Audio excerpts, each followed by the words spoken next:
Hi everyone. Today I'm going to be discussing attraction through objective personality with Simon Taylor. Now, Simon is a fellow who's starting up an interview-based YouTube channel. I've included his channel in the description link, so you can go check him out. But I think it'll be good to just discuss this area of specialization. Basically, Simon, you are you work in pickup artistry. Is that correct? Yeah, I'm just getting started in that field. Right. Because of the whole COVID thing, I haven't quite been able to, reach out to clients and go out to clubs and whatnot. So, I see. That's pretty cool. So, how do you go about using OP to aid in attraction for pickup? okay, so there's a lot to this. Mm. So I guess what I'll start with is how I discovered that OP relates to pickup. Um, so basically, what I discovered was I started looking into to pick up kind of material when I was about 16 years old. Um, the reason for that's a little bit of a long story in of itself. I won't get into that right now. Um, but what I discovered when I started getting into real social dynamics back in the day when they were big with their pickup shit, um, there were certain coaches that I resonated with the most in terms of what their teachings were. And then I got into OP because of my partner, Nina. And I got into OP because of her. And then through that, I actually learned not only what my type was, but I also learned that the instructor that I resonated with the most in terms of like his methods and his techniques that he utilizes, he's actually a very similar type to me. And I Mm. realized that the reason why I resonated so much with his method was because we have the same type or similarities in types. We're both ISTPs. The guy that I'm talking about is Julian Blanc. Okay. Not sure if I know Julian Black. Is he a well-known pickup guy? He's in 2014. There was some drama regarding him. He became known as the most hated man in the world because of some off-brand humor that he posted that got pretty badly taken out of context by the media. Right. And he actually ended up getting banned from a couple countries Oh my goodness. as a result. So when Dave and Shan over at OP start talking about like IP Mm. struggles with the tribe, then that's kind of what they're talking about. I see. Okay, here we go. The Swiss dating coach, pickup artist, self-help speaker from. I see. Um, right. Okay, that's interesting. Yeah, So instead something which I see people thought we were saying was, I don't know, was it misogynist or something like that, and certain governments basically got all annoyed about him going to their country. Is that the idea? more or less, yeah. I see. I see. That's pretty cool. So, what motivates one to become a pickup artist? So for me, it was recovering from trauma. Mm. Um, I um, I had basically what Dave and Shan would call kind of a stereotypical IP struggle. To give some clarity, my types for the Myers Briggs people, my type is ISTP, Right. right? Gotcha. Um, for people who are invested to some degree in OP, I'm audio, TI, SE, and then consume, sleep, blast. Right. Um, so, um, but basically, what got me into it personally was I was dealing with when I was 14. My first girlfriend was actually almost hilariously abusive. Mm. And that took me a very, very long time to recover from. And Right. part of that recovery process was I discovered PUA, and I saw kind of value in being able to uh, not be afraid of women necessarily. So I started going out and approaching and basically hitting on strangers. Okay. Makes sense. So it's overcoming that sort of fear of women through those past bad experiences. Makes sense. Okay. And so what would you say is a good way in which OP can help with that, with the pickup? Say that one more time. So what is a good way in which OP can help with picking up? A way that OP can help with Yeah. with understanding. Okay, so there's a couple of facets to this, right? One part of it, I should probably make note that I have a very different definition of consciousness than Dave and Shan do, right? So I'll give Dave and Shan's definition of consciousness before I get into mine. What they believe consciousness is the ability to see reality, right? So there's an objective reality, and then if you compare that to the idea of Plato's cave, where we're just seeing shadows of that reality, it's the ability to look at those shadows and then figure out what's actually happening, right? I disagree a little bit with that definition, but that being said, my definition's very unrelated. I believe that consciousness is the ability to work under pressure, right? It's the ability to perform. And the reason that that helps with, like, in terms of pickup, right? So say in OP, I don't know anything about socionics, so if you have any like comparisons to make, feel free. So with pickup, sorry, with OP, you have savior and demon functions. So what a savior is, the analogy that I like to use is, if you've ever seen David Foster Wallace's 2005 commencement speech, there's two young fish swimming in a pond, and then they pass an older fish, right? And then the older fish nods to them, smiles, and he says, "Good morning, boys. How's the water?" And then the two younger fish continue on, and then eventually one looks to the other a little bit confused, and he says, "What the hell is water?" Right? So understanding your savior functions, if we understand that your savior functions are, for the sake of this example, water, then we can kind of start to understand what exactly I mean by consciousness. So if you understand, if you're working in your lowest state of consciousness, then you're just working in your saviors, right? But then understanding, being able to wake up and see what your saviors are and see that you're doing them all the time, and then be able to consciously turn them off and then move into your demon functions. The reason why I consider this the ability to perform is because as pressure is put on you, it lowers your ability to do this, right? And so this could be social pressure, right? So if I walk up and if I start talking to a girl and I'm not used to talking to girls, what's going to happen is I'm going to default into my lower consciousness. I'm going to move into my savior functions. Does that make sense? I think yes, and that's something which also matches up with socionics. Socionics, we have these strong functions and weaker functions. We use all 8 rather than just 4. Right. But the idea is still 4 are strong, 4 are weak. Another 4 are valued, another 4 are not valued. So there are intersections there. So you have strong valued 1, 2 which are strong and valued, 2 which are weak and valued, 2 which are strong and unvalued, 2 which are weak and unvalued. So yes, intersection there. So yeah, there's all the same idea, but you start in your areas of strength, and then some of those areas of strength, like your leading function, the main one, is so natural to you that it can be almost surprising when other people aren't using it, and it takes a while for you to realize it's something which I do, but other people aren't doing. So there's a bit of like being in the water in that respect, but at least in social, I'd say it's not a question of not knowing that you're doing it, but rather not knowing that what you're doing is different in expectations and meaning from what other people do, and people relate to that differently. And that can clashes. People seem wrong-headed to you, and really you're doing something different to other people. Right. So that can come into it. There's also areas of growth and development. Those are the valued but weaker areas, the ones which you aspire to do but you can't do so well, or the things which you actually really need and you can't really provide for yourself. So we call those mobilizing for the former and the suggestive for the latter. So there are overlaps there. And also the idea that the other is just strong but are unvalued, which you sort of take for granted.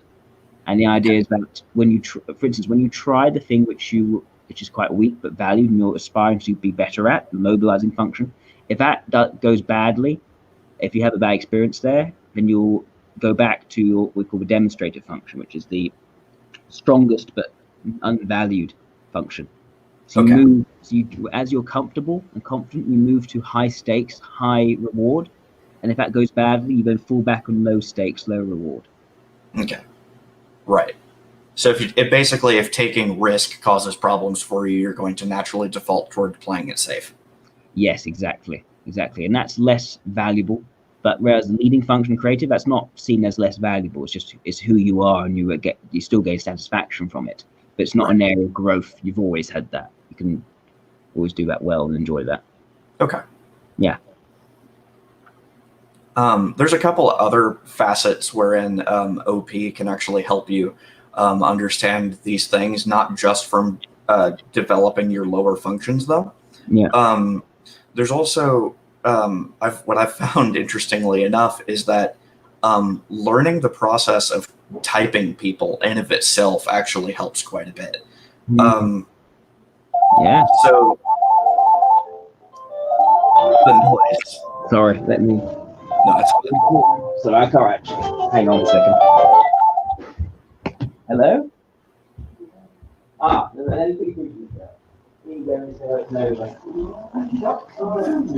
Sorry. Yeah. Sorry about that. I'm in the house that have entire control over who calls when. Yeah, I'm in quarantine with my mother-in-law to be. Oh. Yeah. Sounds good. Yes. Let me close the door as well. Okay.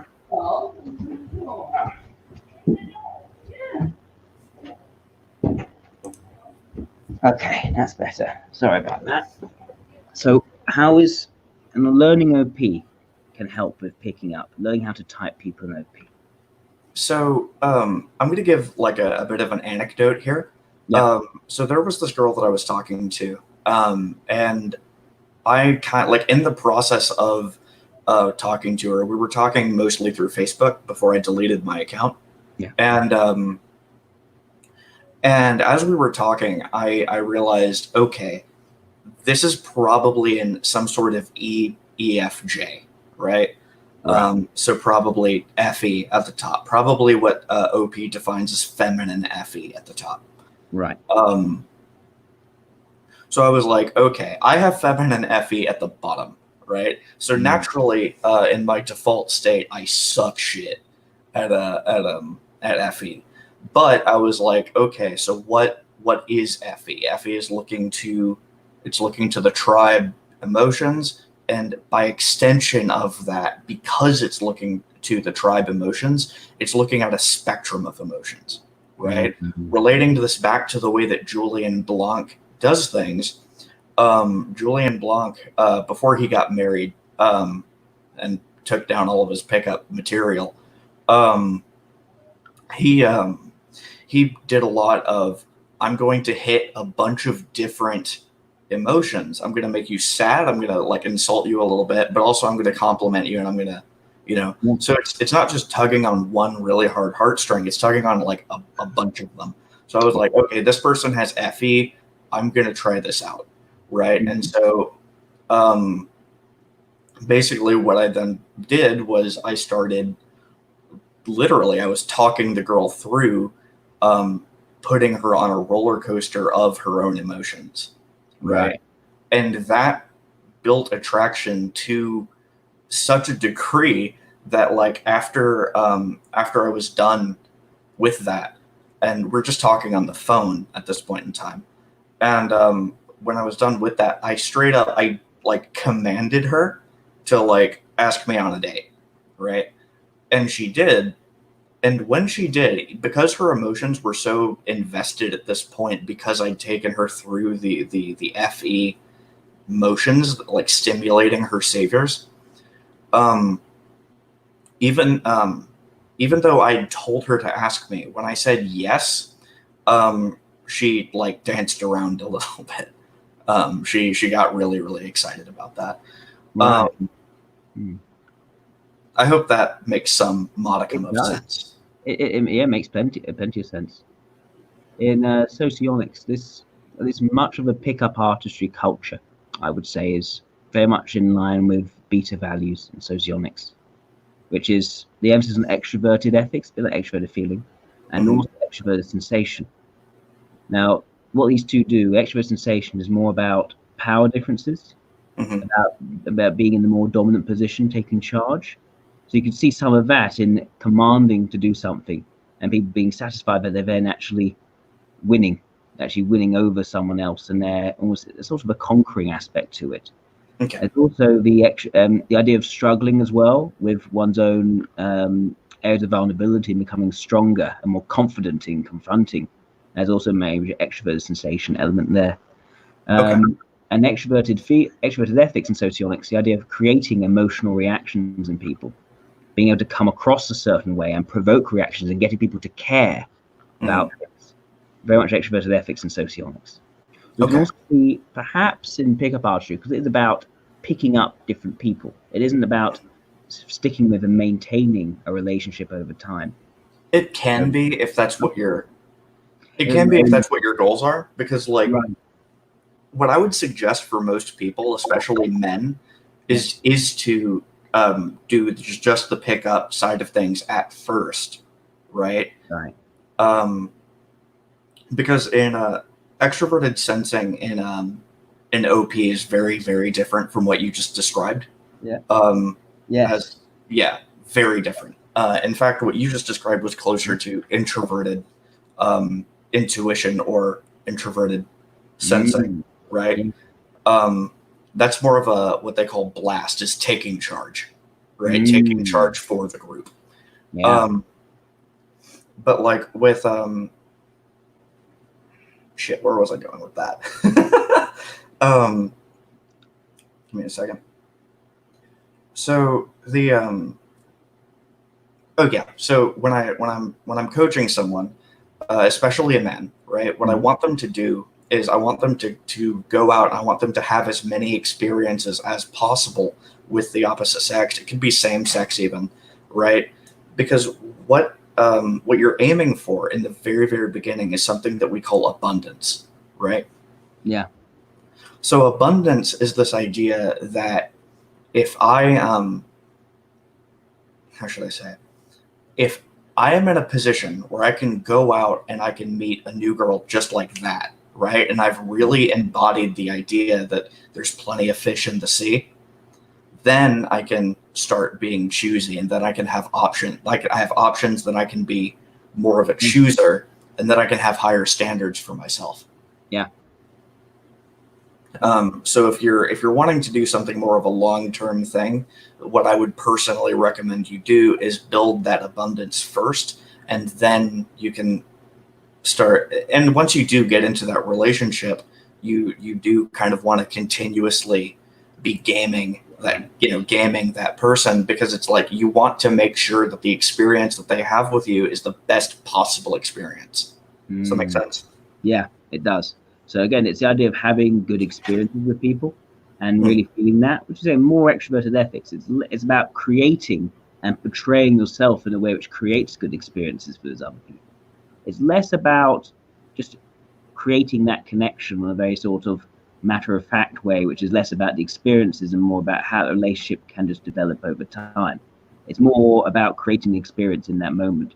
It's more Right. extroverted ethics, those youngs, and also the creation of abundance, the Hmm. idea through your confidence and your ability, you're able to create a situation where lots of different women or people of the opposite sex or even the same sex will want to come to you. So you're in the stronger position of being able to pick. Hmm. Again, that's some extrovert sensation. Some you could say is a bit of implied extrovert intuition in increasing your possibilities, but through the idea that you are more impactful and more people want to come to you as a result, and being in the position when then I can choose, I can be the one to choose, not people, it's not me and other men competing for the few women. Hmm. So there is some of that the power play is also involved there. The the selection side is interesting. That of course you leave to up to the individual what they want to do in terms of their selection, whether Right. that is about a closer bond with that person, whether it is about say picking the highest status individual, Right. and so some of that can come into this as well. So Hmm. it's I can see the socionics aspects of it. Yeah. And that's kind of where I think you're going to have like a lot of kind of going back to like just understanding OP. I feel Yeah. like a very big misconception of OP, right, is that OP is more about the method of typing people more than it is the specific system that they use, if that makes sense. Right. Okay. Tell me a bit more. Right. Um, so, okay. So OP, I was just reading the comment there. Thanks, Chris.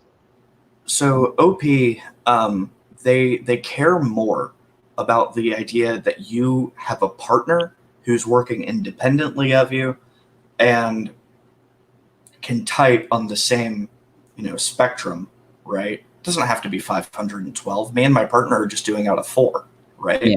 Because doing out of 500, what I've found is like just doing out of 4 is crazy difficult. Yeah. Right. But like just being able to consistently get the same results, say even if you are using Socionics, you're still getting the point at Yeah. that, as long as you can consistently get people the same type, that's all that matters. Hell, even if you're using the OP system that they use, what they would prefer is to have 2 people independently of each other get the same type as themselves, as each other, rather than focusing on the same types that Dave and Shane got. Does that make sense? Yes, it's about creating inter-rater reliability across the board. Right. Yeah. Like when you were talking with Benjamin, I think in one of the videos, I think you mentioned that OP was a little bit monolithic, right? What do you mean by monolithic? I'm quoting you, so it's like I don't remember. Okay. I think one of your criticisms was that it was a little bit like monolithic in terms of like but it's like a lot of the point is that it's kind of not. So it's like SE can mean one thing for me and my partner and a different thing for Dave and Shan, but as long as me and my partner are getting the same type, as long as we're both seeing what we're defining as SE, then we're in the clear. Does that make sense? Okay, right. So no, but it's single, and so by monolith as in it's just Dave and Shan. That is it. But rather, you're saying actually no, it's different people can practice OP differently as long as they're creating the interrelated liability. That's fine. Yes. Okay. No, that's fine. It makes sense. I mean, I've also seen other groups do very similar.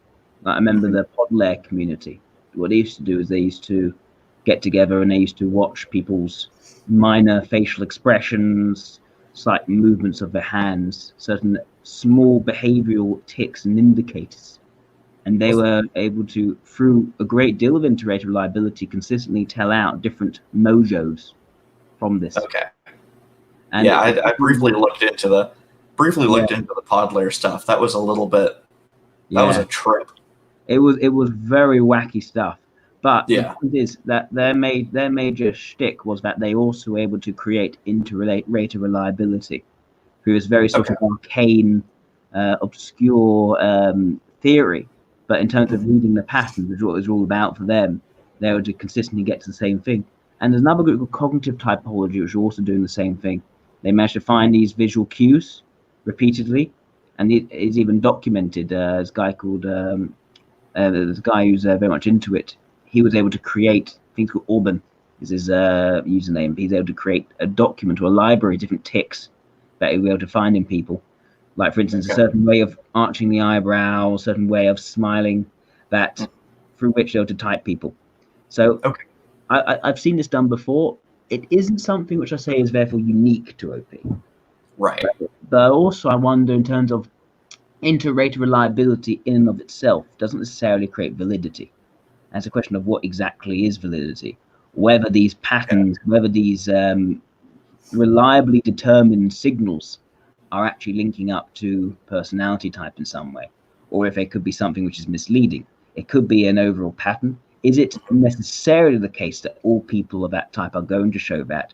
Or could it be a case where they've seen enough of the pattern, they get very confident with that pattern, and then suddenly when someone shows that pattern but actually isn't that type, they type them as a type which tends to show that pattern, and ends up locking that person into that type against their will, against even what they actually identify with. And over time, they may find actually identify with less and less. So there are difficulties present there. The difference between reliability of a process and the validity of that process in measuring what it's meant to be measuring. Mm-hmm. Yeah, this is what Dave and Chan would call this accuracy versus precision. And like, and they'll tell you this straight out. They've done videos about this where they're going to get very precise results, right? Because they can pinpoint one type between each other on a spectrum of 512 different types that they're recognizing. Yeah. But they don't necessarily try to claim accuracy, right? Because at the end of the day, they are still two human beings. And even though they're seeing different angles of the shadow on Plato's cave, that doesn't necessarily mean that they're outside of Plato's cave yet. You know? Yeah. The difficult. So basically, if you line up 8 coins, I think there are 8 coins. If you can, in each coin, if you can reliably tell what side of the coin each person is, then yes, you'll get to your 512. That's just reliably each time picking up each of those 8 coins, 8 things to look for. But the problem is that when it gets to what they call accuracy, I say is validity, the scientific term, right? That's where they're making claims about these types, which aren't directly to do with those coins. They're to do with how people actually are, not necessarily showing in the video in terms of the criteria. Mm-hmm. So, for instance, they'll talk about, say, someone who's an introverted observer, right? Mm-hmm. Being someone who's going to be very much about control. An extroverted observer being more about chaos monkey. That they may struggle with things like paranoia. And use an example of this, an extreme example of this type. But when you start talking about examples of these types, you need what methodology they're using to make sure that what they've typed using this methodology will lead to these behaviors, or is very likely to lead to these behaviors. And that's where the tricky part comes, and that's where questions of validity become very important, not just reliability. You need reliability to get to validity, but it's not. It's necessary, but it's not sufficient. Right. That's why I will criticize Dave and Chan on this. Their ability to communicate their ideas sucks shit sometimes. For an example, I had to completely redefine what blast was so that I could understand it. Right. And also, they're straight up wrong about some of their sensory. If you go to their mission page, right? I'll give them shit about this because it's like it's something that they deserve to get shit about. They talk about like between 2 people, the chance of them getting the same type out of 512 is 1 in 512. And it's like, for one, your math is wrong there. 2, the way you're explaining blast is they keep just saying it's just teaching, but it's really not. You know what I mean? Sure. I've been corrected. It's 9 coins, not 8 coins. Sorry, I don't want to. Double correction. Mathematically, yes, it's 9 coins, but for actually typing people, it's 10. Oh, okay. Right, 10 coins. Okay, fair enough. So then you go on. What were you saying?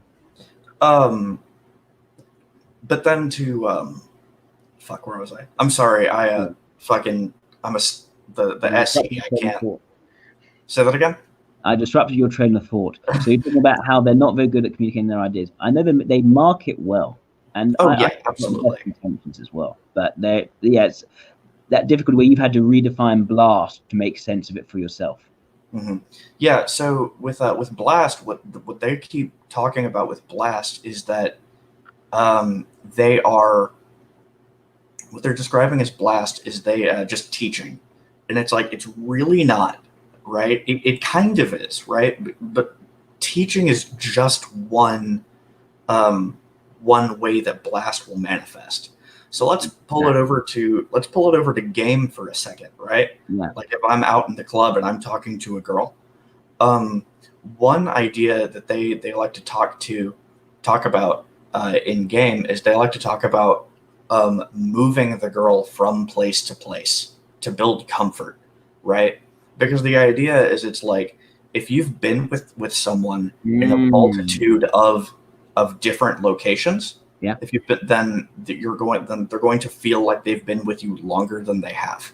you are the consistent thing in these changing circumstances, and so they'll Yeah. look to you as the consistent thing, as a reliable, Right. straightforward thing. Yeah. But but what are you doing is but what you're doing there is you're oh, thanks, Chris. Uh, um, but um, but what you're doing there is you're taking control, right? It's the control function. In my case, it's the NI. You're taking control, and then who is it for? Who are you taking control for? It's for the other person, right? You're trying to build comfort in the other person so that the other person can like you. It's for that tribe validation. And so it's taking control for the group. So people with blast first, so stock EJs and stock IJs, they're gonna have what you would call like leader energy. If that makes sense, right? They're going to take control, then they're gonna lead you. I see. Now I know in Socionics there's a slight difference there. We wouldn't necessarily say the IJs have this so much, but we would actually say that in terms of, sort of like the alpha male sort of dominance hierarchies, the idea of being more in control and power, impacting in your environment so that other people move out of the way in that sort of very primal physical way. That, and to be able to control situations as a result by being alert what's going on and moving in and making sure that you impact yourself on that. We would have defined that extroverted sensation socionics. But also if you take the EJs, where we say the extroverted rational types, they've got that extrovert sensation in one of two places. They've either got it in the demonstrator function, which is a low stakes, low reward thing, so they can use a lot of it, and they show a lot of it, but they don't actually value using it. They're not about being the boss. They just happen to have so much energy, they end up controlling anything anyway. And then you have those would say we call LSEs, ESEs, a bit like ESTJ, ESFJ, but not quite. And then you have the intuitive versions, the ENTJs, ENFJs, we call LIEs, EIEs. Again, not exactly the same types. Can be differences. But they would have mobilizing extrovert sensation. So rather than being low stakes, low reward, it's high stakes, high reward. This is where they're trying to be more bossy. They're trying to be more dominant in their environment. And they don't want to have anyone be the boss of them. They'd rather be the boss of others than let anyone be the boss of them. They're trying to impose their forcefulness onto the environment. And sometimes it fails, making it look a bit ridiculous. Other times it can succeed, depending who they're with. And so they don't exactly read the forcefulness of other people there. They don't weigh up the threats so easily in that immediate environment. So they can end up being dominated, which is a bit humiliating for them. But other times they can succeed and they can be like the boss. It's sort of hit and miss. So we can see this. We can see extrovert. Well, we can see that power side showing in both. But where it would be different is that we'd say that actually those who are primarily about sort of power, primarily about dominance and maximum impact on their environment, so that they're calling the shots at any particular point, we'd actually call those more the extrovert sensation leads in socionics. And so we'd say like, say, the Donald Trumps as an example, the Julius Caesars, Napoleon Bonaparte, Franklin D. Roosevelt's, those ones who end up being the boss. That would say those are extrovert sensation leads. So there's a different. We frame it differently. What's interesting there is you mentioned Donald Trump. Donald Trump. I mean, I'm not getting political at all.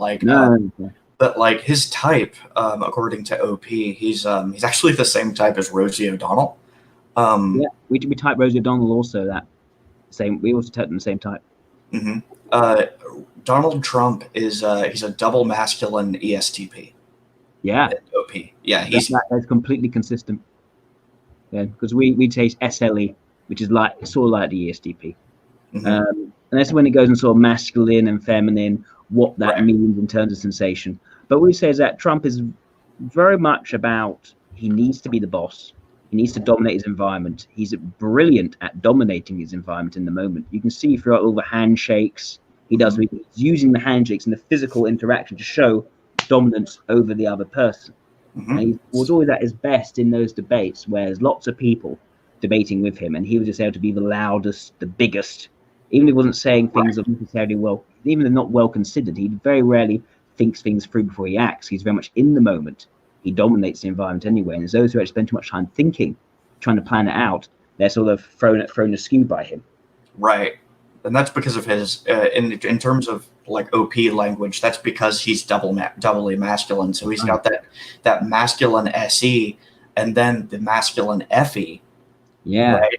So, but then he's also doubly activating because he has sleep fourth, which means that his functions for play, it means his extroverted functions are both doubly activated. So he's got masculine SE and then masculine FE, which the femininity of your FE or TE is going to determine how gentle or how harsh you interact with the tribe. So when we're talking about dominating the tribe, we are talking about that masculine FE for him. Yeah, makes sense. But then it really makes you wonder, because before we said that blast was the thing, which is that sort of dominant side. But the blast for him can't be his first animal if he's SETI. So these people wondering there are probably multiple different directions and routes for getting to the same sets of behaviors in OP. That's not necessarily the case. So let me explain the difference between what Trump is doing versus what, say, what's a good example of an IJ or an EJ? Okay, right. So with Trump, he'll listen to you and he'll then play with you. He's got high play energy, right?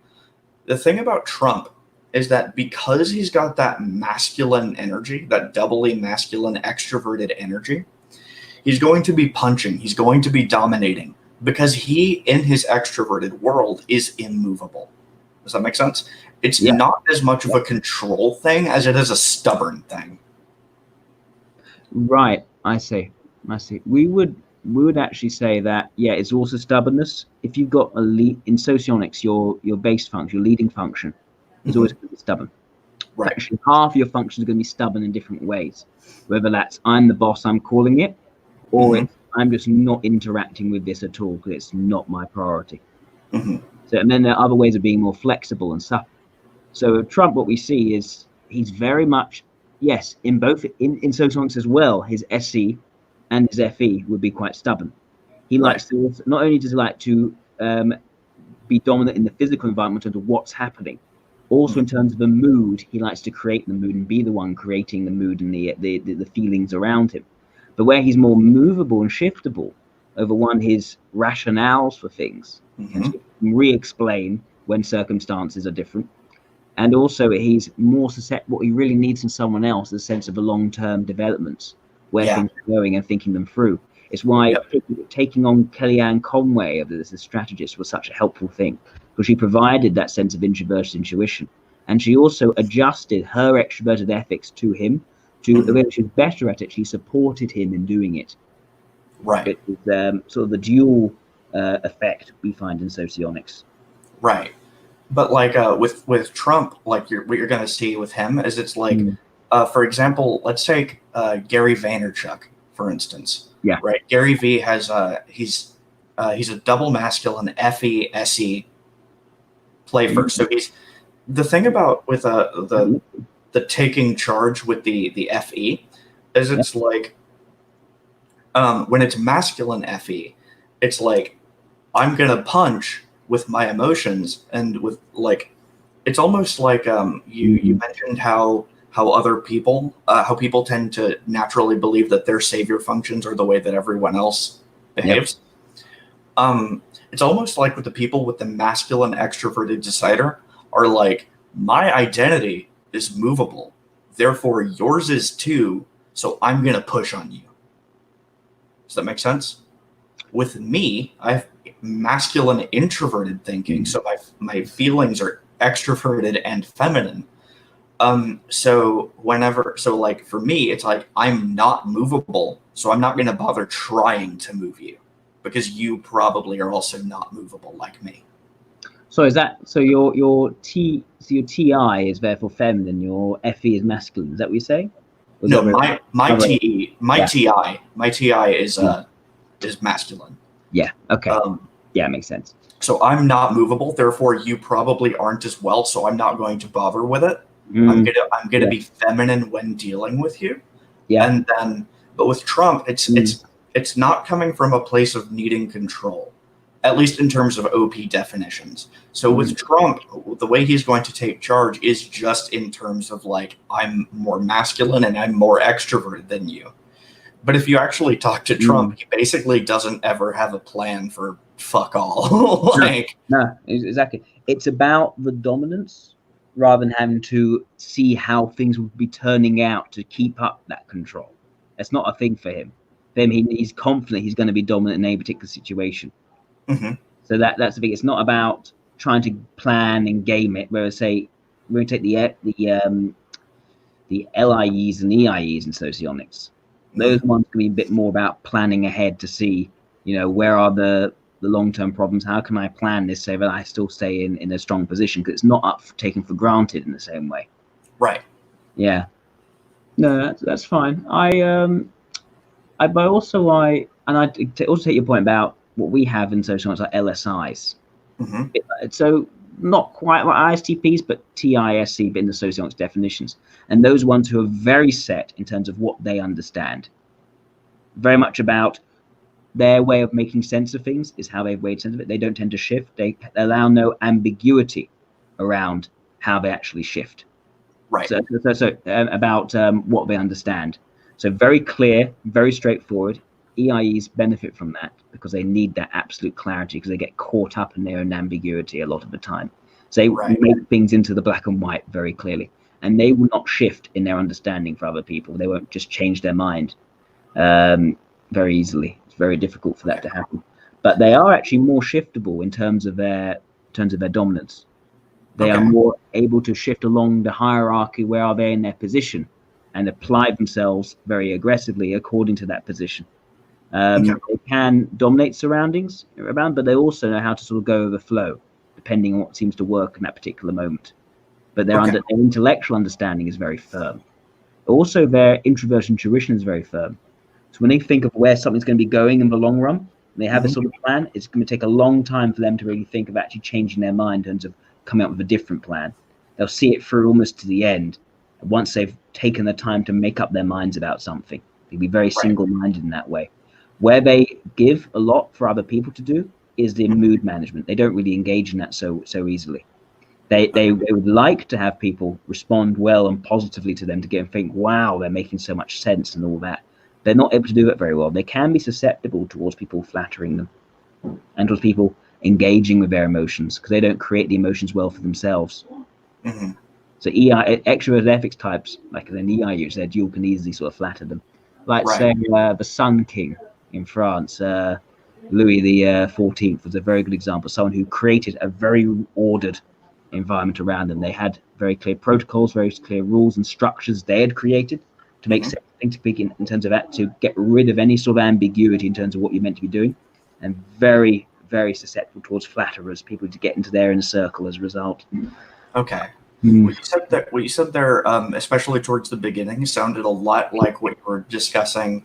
It sounded a lot like what Dave and Chan are talking about when they're talking about masculine versus feminine sensing. With regards to being stubborn or movable with the information.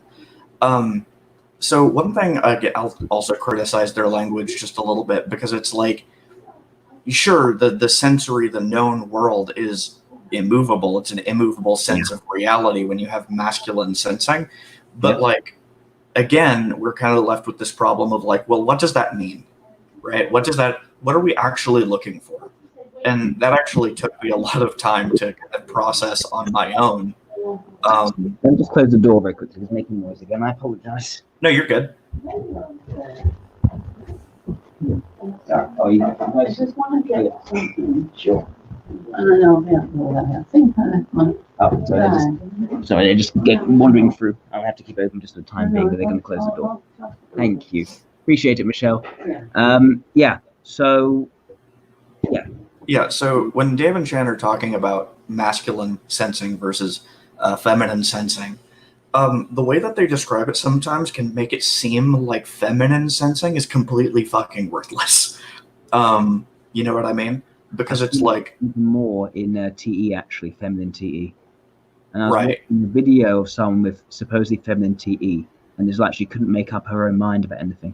She had to constantly go out and see what other people thought, and what they thought, end up deciding what she would think. And she was Right. struggling with that. Now, socionics doesn't do that.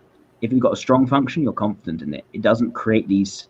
We'd actually say someone like that is simply showing their weaker function, extroverted logic, and just have to be talking about it enough in the interview or the video to make it appear like it might be their savior. Right. But let me kind of go back to what I was talking about, just with the sensing real fast. Yeah. Is the feminine sensing, the way that OP kind of describes it, kind of seems completely fucking worthless. In fact, I sent them an email kind of early on saying feminine sensory is completely useless. Change my mind. And Shan has feminine sensing second, right?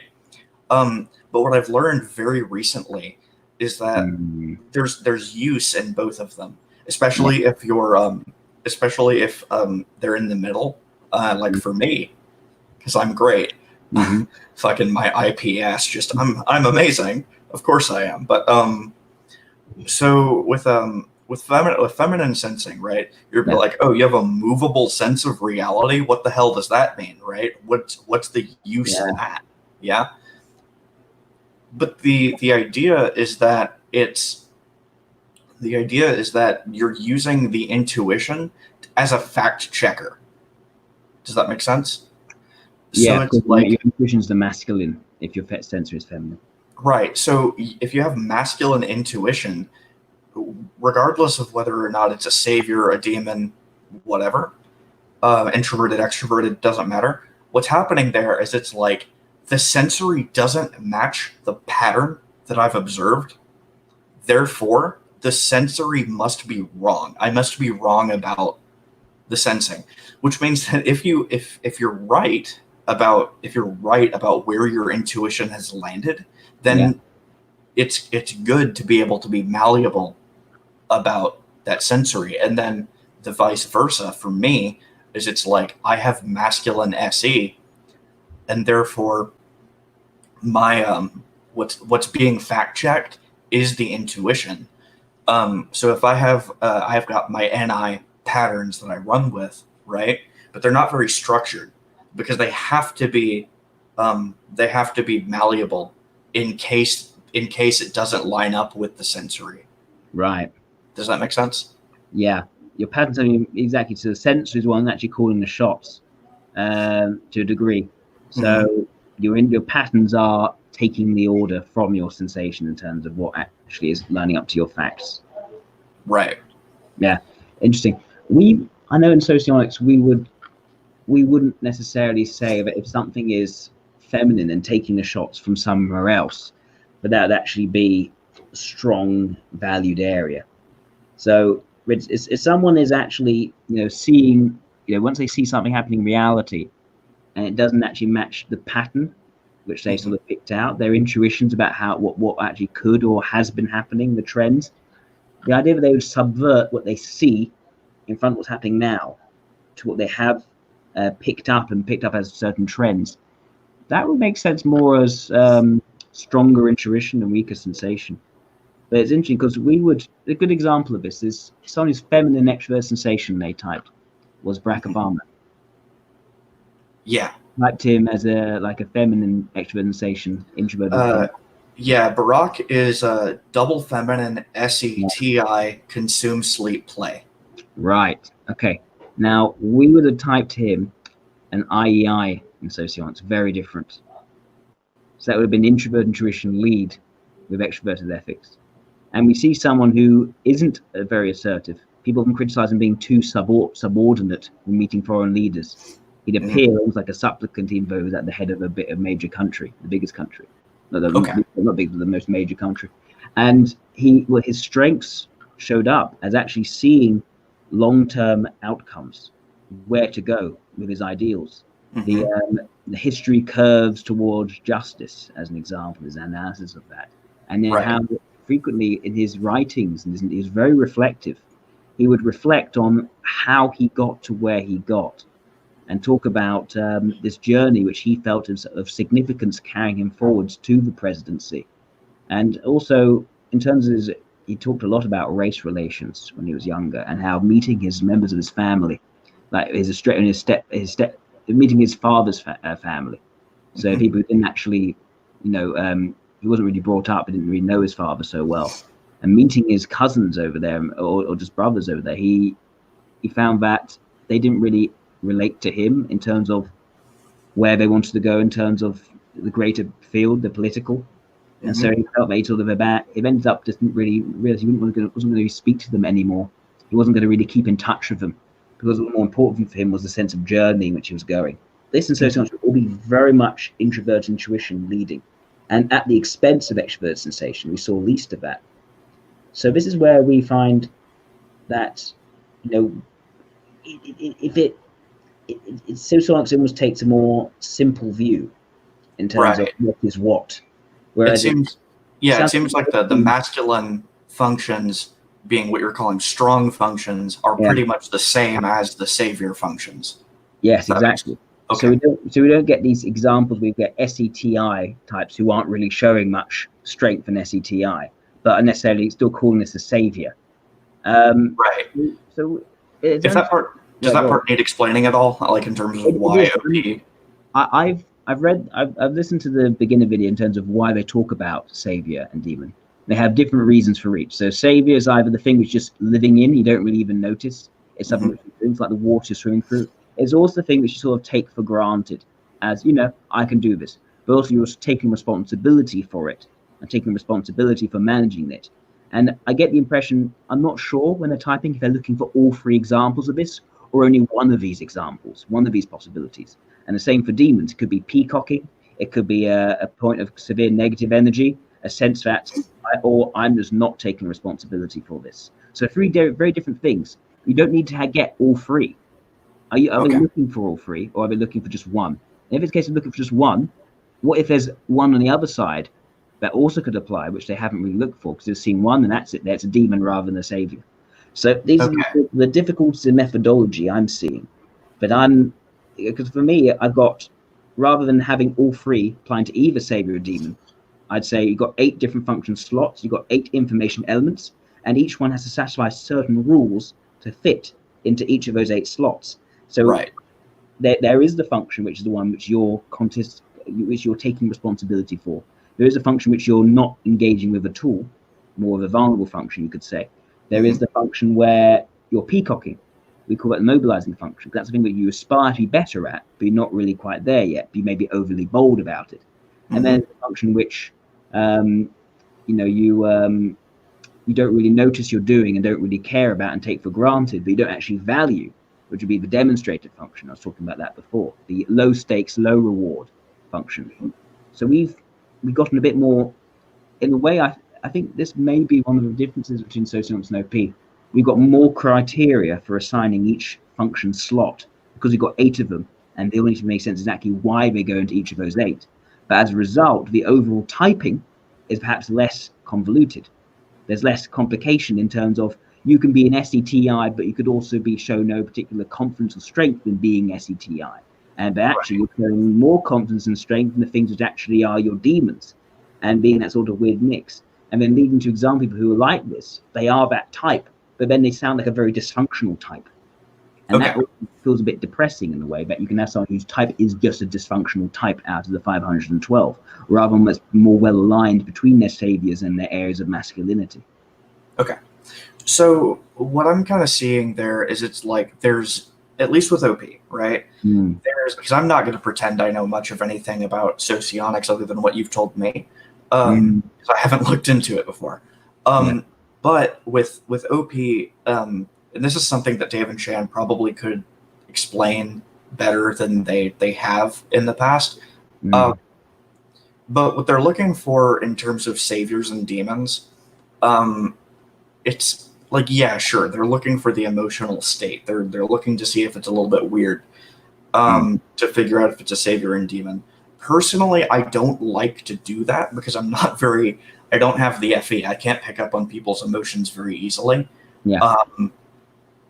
At least not without a stupid amount of experience. So what you're looking at is really a frequency game versus a strength game. Because if they're peacocking, let's say they're peacocking, right? Nobody is and nobody has the energy level or the level of intelligence that's needed to consistently be a liar. Does that make sense? So if they're peacocking, then they are by definition lying. You know, maybe they're not realizing it. Maybe it's a subconscious thing. Like Gary Vaynerchuk talking about, you know, oh, I don't give a fuck what people think about me. You know, but he doesn't really mean that. He doesn't really mean that at all, because he'll say, I don't give a fuck what other people think about me. And then he's like, empathy, care about everyone, all this other stuff all day long. And then you're like, okay, you get it? So it's like with Obama. Now, I didn't type Obama, right? So I'm just running off of what Dave and Shan have for him and then making stipulations off of that. So they've typed Obama as double feminine, SETI, so feminine SE and then masculine TI. So what he's going to be doing all day long is taking in new information. It may be feminine, but he's doing it so much, right? That SETI consume energy. He's just doing it all the time. But then where he's strong, where he's masculine is in his TI, his personal reasons, and then on that NI at the bottom. Does that make sense? So it's another really good example of this is Neil deGrasse Tyson. Neil deGrasse Tyson is a double masculine, but his masculine functions are at the bottom. Yeah. He's double masculine, NETI, consume, play, blast. So he's feminine NE and then feminine TI. So that's why he's like, when he's calm, when he's day to day, he's super friendly. Like Henry Rollins is kind of the same way, also double masculine functions at the bottom, super friendly, super passive, but he's doing that just all the time, right? But then when you get him down into his, strong functions and his demon functions, there was one interview. It wasn't an interview, but it was like he's at a panel and he gets really frustrated, and he's so frustrated that he's having to explain the SF of space travel, right? Popularity, if I recall. Yeah, they call it popularity. Yeah. He's talking about why it's important that we have an actual human being on the moon. And then as an example of that importance, as opposed to just exploration and, drones and shit, as he's going through the explanation, he actually he's shaking his finger like this at the audience. He's furious. You can tell he's in a very masculine state. And he's like, I think he said something about I ask people when they what made them decide to get into the space program. And they're like, oh, when we, landed the man on the moon. And he's like, and I'll slap him, and he's giving this masculine energy, right, on the sensory and the feelings. But because he's not doing that all of the time in his unconscious state, then you can't call that a savior for him. Does that make sense? Yeah, I think so. It's like a situational thing. Right. And that's interesting as well. At least we also use an idea that some things are consistent and other things are flexible. Situational. That they'll, depending on the situation, they'll come into play or not. Whether you're under pressure, whether you're under some sort of particular level of confidence in a particular area. But we also end up again arranging it differently. Right. So, for instance, anything which isn't your very strongest or very weakest would be sort of situational. In different times, they'll come to more to the fray, or they won't. A perfect example is the ignoring function. It's like the inverse of your leading function. Let's say someone's a TI lead. Extroverted thinking will then be their ignoring in this. And the idea is that for someone who's very much introverted logic oriented, they're far more focused on the internal consistency of the structures they're thinking through. They're less about looking at, for instance, more facts, taking in more testing in terms of how it works, seeing if it works, and then revising and then updating and improving their structures. Because if you do too much of that, then the information you've collected is contradictory. Okay. So they're more likely to focus on the internal structure. Nonetheless, if they realize that something is contradicted, then they'll look for factual information to see how they can maintain their structure. Or if the structure is completely contradicted and falls apart, they'll build up their new structure from taking in more factual information to see what the actual underlying rules are. But it's interesting here that also our ideas, what thinking and feeling are, sensing and intuition, are also a bit different. Because when I'm talking about facts and talking about patterns, that sort of stuff, you may be saying that's sensation and intuition, because you've taken thinking and feeling, that's just reasons and values. So you can get lots of different parts sort of crossed over in the translation between the two. I saw that Andrew Shaw, which I need to talk to Andrew, because he's also reached out to me. I need to talk to him. He talked about how Barack Obama is an example of someone who does taking a lot of information before reaching some sort of conclusion, and which would, for OP, that would make sense as extrovert sensation on the seesaw of introverted intuition, where actually doing more extrovert sensation more consistently, as introvert intuition only shows every now and again. We would actually turn that on its head, and we would have actually said that introvert intuition types in socionics are not action-oriented people. They have to really think things through in terms of where it's going to be going. Are there any problems that are going to occur? Have they actually got the idea clear in the head? And only when they've done that will actually feel comfortable actually acting in the moment. And sometimes they spend so much time thinking that they don't act at all. They sort of instinctively in the moment make that impact. So as a result, people can have done stuff around them before they've actually had the chance to take action. So almost what's being said there makes complete sense for an introvert intuition leading type in socionics, but probably wouldn't according to definitions of introverted leading or introverted intuition savior in OP. So just I think it kind of depends a little bit on where their extroverted or their extroverted or introverted leans are. Yes. Because so say we're gonna use my friend Jacob as an example, but like, so here's the thing. Full disclaimer: I've typed Jacob, but not with my partner. So this is a completely subjective typing. 9 times out of 10, 90% chance I'm wrong about my typing, but I'm just going to use them as an example because it's that's normal. I think most people, you can't reduce your margin of error so much. Right. Okay. Yeah. But like so much. But I have him typed as audio NIFI, sleep, consume, play.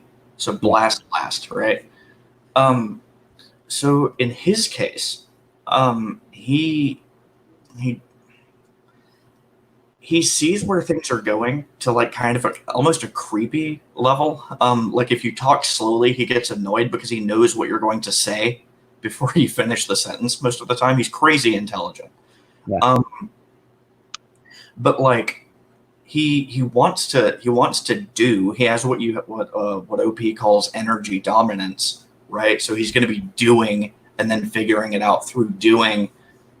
But because of that sensory, that SE at the bottom, actually committing to the taking action part of the plan is frustrating for him. He has a very hard time committing to actually acting on his plans, kind of like what you were describing. But I feel like someone who's either more extroverted may have a harder time, because if they're more extroverted, then they're leaning on the SE more. Does that make sense? So someone like Dave would have an easier time actually enacting the plan. Does that make sense? Right. Okay. So actually, I just want to look back at that. So you're saying that he's someone who learns through doing, but also has difficulty committing to action on his plans. Yeah, it's kind of a weird thing. When I say learns through doing, what I'm talking about is because he's got one of the information coins, blast, as his 4th animal. I call them energies because that's kind of more in line with what they are.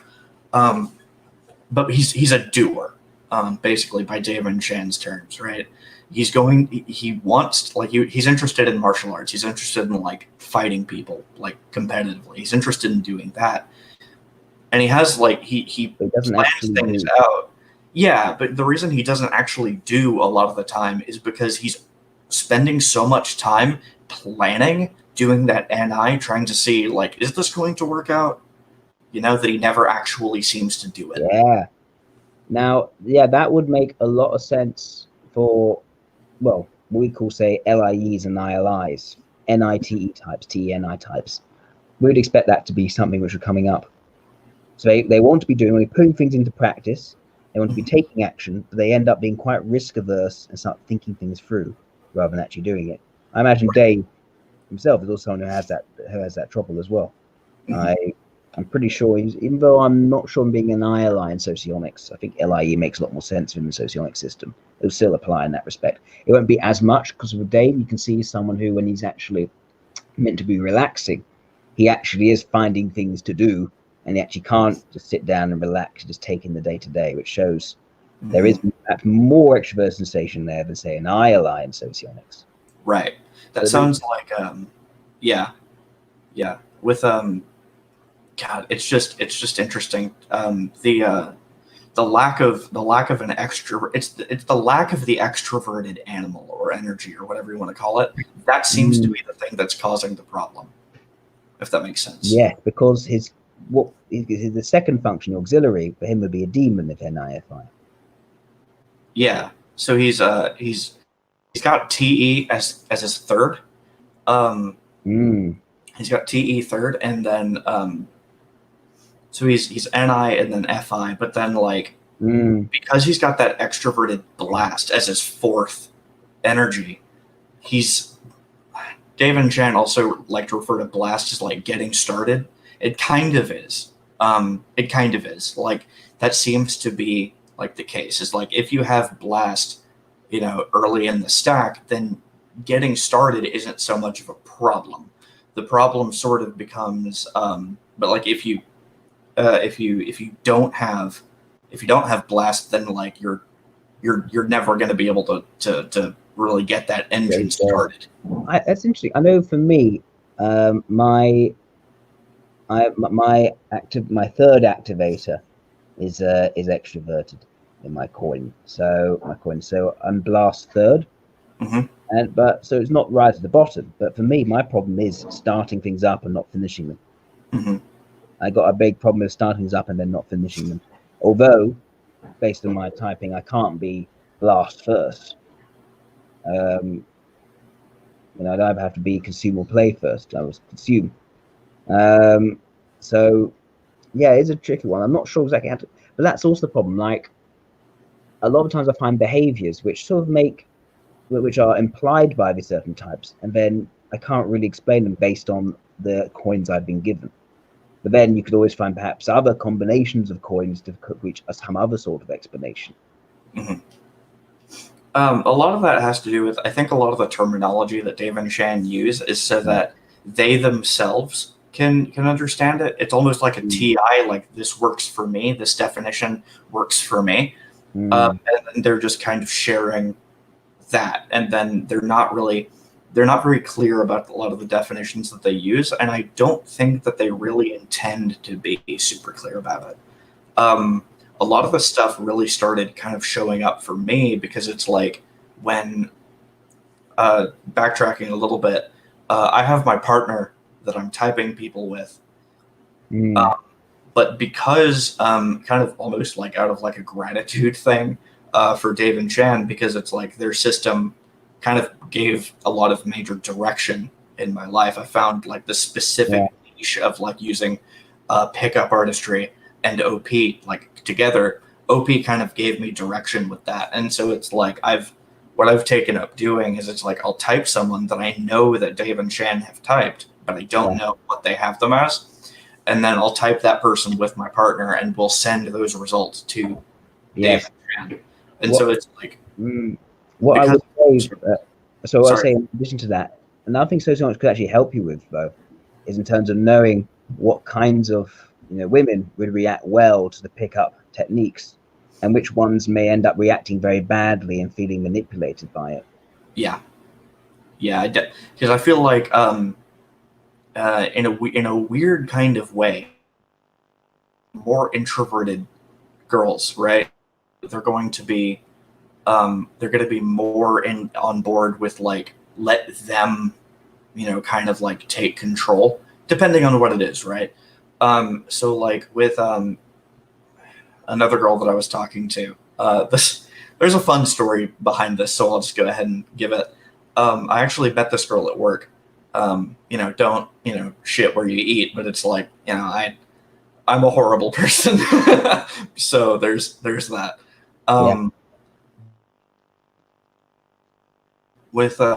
But I started talking to her, and she had a boyfriend at the time, and her boyfriend, I believe, is masculine TE first, right? I believe him to be masculine TE. The way that he was described to me, though, by her was that he was more of like a masculine FE.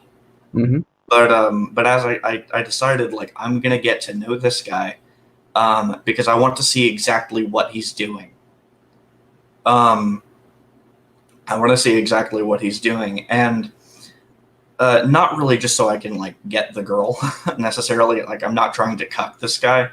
The reason why I wanted to see that is because at the time I was still developing my own FE, right? So I'm like, this is a guy who has FE at the top potentially.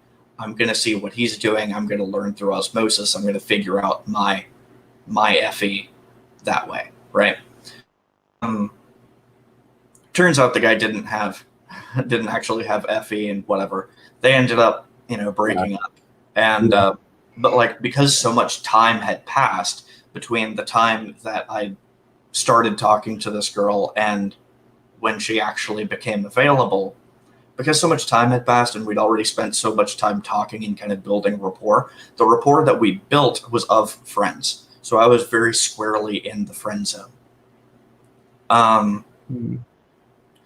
So with so what I kind of had to do was I had to kind of change that rapport over time. And changing that rapport, it takes a lot of time, especially if you've built rapport with someone. Like, you can create instant rapport with someone very, very quickly, very, very easily, just depending on how you conduct yourself upon meeting the first time. That's why questions are so important. But with somebody that you've known for a while, then it kind of becomes tricky. Very, very vaguely. She's some sort of masculine DI. I couldn't quite tell if it was TI or FI. But that means that she's going to have the self-significance, right? That's going to be her first human need. So what I kind of started thinking about was like, okay, in order to get this like attraction with this, what I'm going to have to do is I'm going to have to make her. Does that make sense? So instead of playing this game of like, I'm going to take you on this like FE roller coaster, right? Yeah.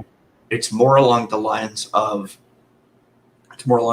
like, I need you to prove your own value to me.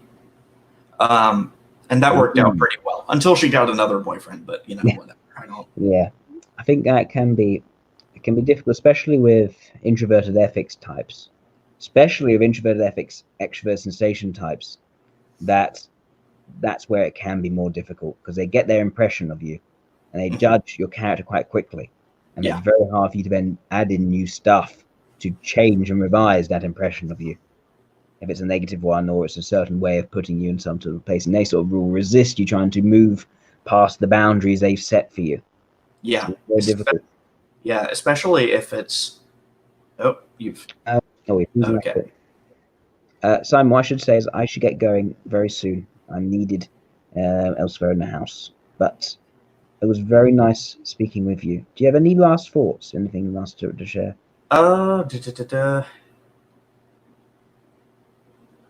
It definitely seems TI ego. Yes, I do have a lot of TI ego. I'm actually going to be talking about this with Benjamin on the 25th. Is like I'm going to be talking about having TI first and like the things that can kind of manifest, because it's like, as someone who has TI first, my ego is, and it's doubly activated masculine TI at the top. So it's like, I don't know if this is true for Benjamin. I'll definitely ask him, but like, I have an automatic assumption that I'm smarter than everyone that I meet, which is that can become a little bit of a problem if I'm not careful with it. You know, I can come off very domineering. We can see there are some types where they also do that, but it's more of a peacock thing, where it's like they think they actually are very capable of understanding new structures, but once they're challenged on it, they can actually, it can sort of collapse for them, and they end up going to more character judgment to bolster that, rather than go like ad hominem attacks, rather than actually moving in with rationale and criteria to defend the actual structures and getting hurt when actually being attacked. But you seem far more capable and able to handle that than other people I've talked to. Yeah, for me, yeah, for me, the progression is like, I'm coming from a place of I'm smarter than you, inherently I'm better than you, but then like I have to chill on that and then be like, no, that just because even if I'm right, even if I am in fact smarter than that person, that doesn't mean that I can't still care about them. Yeah. And that's one thing that like the whole PUA thing has like really helped me with. And that's kind of the moral argument that I make in favor of, you know, pickup artistry. Even if you're a woman, like going out and being able to talk to people under high social pressure will make you a better person. So yeah. Thank you so much. And everyone, thank you for having me, man. You're the first interview that I've gotten to do. Very good. Hey guys, if you're interested in checking out Simon's channel, it's just going to be in the description. Other than that, thank you all for tuning in, and hope you all have a lovely day. Take care now. Thank you.